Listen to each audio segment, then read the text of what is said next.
ଅଭ୍ୟାସ ସେଥିପାଇଁ ଆମେମାନେ ଏ ବିଷୟରେ ଅବଗତ ଅଛୁ। ଆମର ସଚେତନତା କାର୍ଯ୍ୟକ୍ରମ ଏହା ମାଧ୍ୟମରେ ସବୁ ହେବ।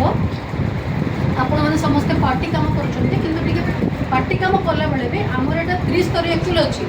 ସରପଞ୍ଚ ମାନଙ୍କର ଅଣ୍ଡରରେ ବି ତାଙ୍କର ପଞ୍ଚାୟତ ସ୍ତରୀୟ ଶିଶୁ କମିଟି ଅଛି, ତାରେ ବି ଫଣ୍ଡ ଅଛି। ଆପଣମାନେ ଏବେ ଯାଞ୍ଚ କରନ୍ତୁ କୌଣସି ସରପଞ୍ଚ ଅଣ୍ଡରରେ ଶିଶୁ ପଞ୍ଚାୟତ ପାଇଁ କେତେ ଟଙ୍କା ଆସୁଛି, କେଉଁ ବ୍ୟବହାରରେ ଏବେ ଆମେ ସବୁ ସେଗୁଡ଼ା ଗଠନ ବି କରିବୁ। କିନ୍ତୁ ଆପଣମାନେ ସିଭିଲ୍ ସୋସାଇଟି ହିସାବରେ ସେଗୁଡ଼ାକ ଦେଖନ୍ତୁ ଯେ ଶିଶୁ ପାଇଁ ଶିଶୁ କମିଶନ ପାଇଁ ଆପଣଙ୍କର କ'ଣ ଫଣ୍ଡ ଥିଲା, 5 ବର୍ଷ ଭିତରେ କ'ଣ କ'ଣ ଖର୍ଚ୍ଚ ହୋଇଛି ଆପଣ ଗୋଟେ RTIରେ ମଗାଇ ପାରିବେ। ବିଜେଡ଼ିର କିଏ ଥାଉ କିମ୍ବା ବିଜେପିର ବି କିଏ ଥାଉ, ଆପଣ ବିଜେପିର ଆମ ଭାଇମାନେ ଥିଲେ ଆମେ ଟିକେ ହଇରାଣ କରିବାନି, କାହିଁକିନା ଆମର ପଞ୍ଚାୟତ ଲେଭେଲରେ ସରକାରଟା ବର୍ତ୍ତମାନ ଆସିନାହାନ୍ତି। ତ ସେମାନେ ଏତେ ବର୍ଷର ଶିଶୁ କମିଶନଟାକୁ କୌଣସି ପ୍ରକାର ଗୋଟେ ଅନ୍ଧାର ଭିତରେ ରଖିଥିଲେ। ସବୁ ଅନାଥାଶ୍ରମ ଗୁଡ଼ିକୁ ଆପଣ ଯାଆନ୍ତୁ, ତାଙ୍କୁ ପ୍ରତ୍ୟେକ ପିଲା ପିଛା 3000 ଟଙ୍କା ସରକାର ମିଳିବ, ବାକି ସୁବିଧା ଅଲଗା। କିନ୍ତୁ ଅନାଥାଶ୍ରମ ଗୁଡ଼ିକୁ ସେମାନେ କ'ଣ କରୁଛନ୍ତି, ଆମେ ଭାବୁଛୁ ସେମାନଙ୍କ ପାଖରେ କିଛି ନାହିଁ, ଆମେ ଯାଉଛୁ ତାଙ୍କୁ ଖାଇବାକୁ ଦେଇଦେଉଛୁ, କିନ୍ତୁ ନା, ତାଙ୍କର ଖେଳିବାର ବ୍ୟବସ୍ଥା ସବୁ କିଛି ପାଇଁ ସରକାର ତାଙ୍କ ପାଖରେ ଦେଖନ୍ତୁ କ୍ରିକେଟ ଗ୍ରାଉଣ୍ଡ ଅଛି କି ନାହିଁ, ରୋଷେଇ ଘର ଭିତରକୁ ଯାଇକି ଦେଖନ୍ତୁ ଯେ ଅସନା ଅଛି କି ନାହିଁ, ପାଣି ଯଦି ଟାଙ୍କିଟା ଲାଗିଛି ସେଟା ମେଣ୍ଟେନାନ୍ସରେ ପାଣିର କ୍ୱାଲିଟିଟା ବି ଚେକ୍ କରିପାରିବେ। ସେ ପିଲାଟା ଆକ୍ଚୁଆଲି ମୋତେ ଜ୍ୱର ହେଇଛି ତ ମୁଁ ବେଶୀ କଥା ହେଇପାରୁନି, ନାଇଁ ସେତିକି ନୁହଁ। ଶିଶୁ ସୁରକ୍ଷାଟା ବହୁତ ଶିଶୁ ସୁରକ୍ଷାଟା ବହୁତ ଅବହେଳିତ ଅବସ୍ଥାରେ ଅଛି। ନାଇଁ ମନସ୍ମିତାଙ୍କ ଦାୟିତ୍ୱ ନେଇଛନ୍ତି, ସେ ସବୁ ଆୱାରନେସ୍ କରିବେ, କିନ୍ତୁ ଆମେ ବି ମନସ୍ମିତା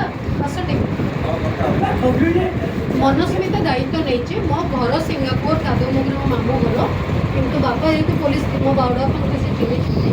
ଶିଶୁ ସୁରକ୍ଷା ବିଷୟରେ ମନସ୍ମିତା ବାପା ଆଗକୁ ଏଗୁଡ଼ା ସବୁ ବୁଝେଇବେ, କିନ୍ତୁ ଆପଣମାନଙ୍କ ସ୍ତରରେ ଶିଶୁର ପ୍ରୋବ୍ଲେମଟା ଆଣନ୍ତୁ। ଅଙ୍ଗନବାଡ଼ି ସେଗୁଡ଼ା ବି ଆମ ଅଣ୍ଡରରେ ଆସୁଛି। ଯେତେ ସ୍କୁଲ ଯେତେ 18 ବର୍ଷ ପର୍ଯ୍ୟନ୍ତ ଯେଉଁଠି ବି ଯାହା ବି ସବୁ ଆମ ଅଣ୍ଡରରେ ଆସୁଛି।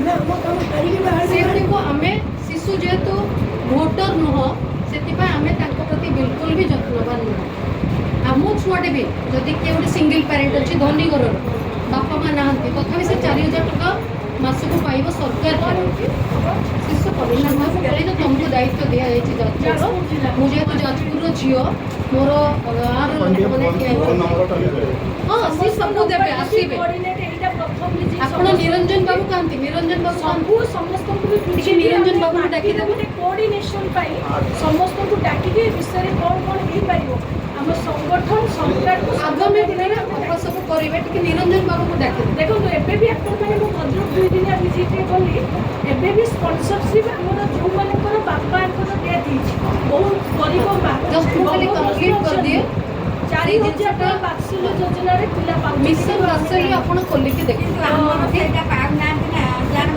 ଶୁଣନ୍ତୁ, ଆପଣମାନେ କେବେ ହେଇନି ନା ହେଇଛି, କିନ୍ତୁ ଆମର ରାଜନୀତି ସ୍ତରରେ ଯେହେତୁ ସେମାନେ ଭୋଟର ନୁହନ୍ତି, ଆମେ ବେଶୀ ଯତ୍ନବାନ ହେଇନି। ଆମେ ସମସ୍ତେ ଦାୟୀ। ସରକାର ନଥିଲେ ବି ଦେଖନ୍ତୁ, ସରକାର ନଥିଲେ ବି ନଲେଜ ରଖିବାଟା କିଛି ଖରାପ କଥା ନୁହେଁ। ନଲେଜ ନାହିଁ ବୋଲି ଆମେ ମାଗିପାରୁନୁ। ମୋର ଅଧିକାର ମୁଁ ଜାଣିନି, ମୁଁ ମାଗିବେ ପିଲା ଭାବନ୍ତୁ ଧନୀ ଗରିବ ନିର୍ବିଶେଷରେ ଆପଣମାନେ ଆମ ପାଖକୁ ଆଣିପାରିବେ। ଆପଣ ଭାବିଲେ ସେ ଧନୀ ଘର ସେ ପାଇବ କି ନାହିଁ, ସେ ଡିସିସନ୍ ଆମେ କରିବୁ। ଯାଞ୍ଚ ହେବ, ସବୁ ହେବ, ଇନକମ୍ ସାର୍ଟିଫିକେଟ୍ ବାପା ମା ନଥିଲେ ତ ସେ ପାଇବ ଧନୀ ଘର ନିର୍ବିଶେଷରେ।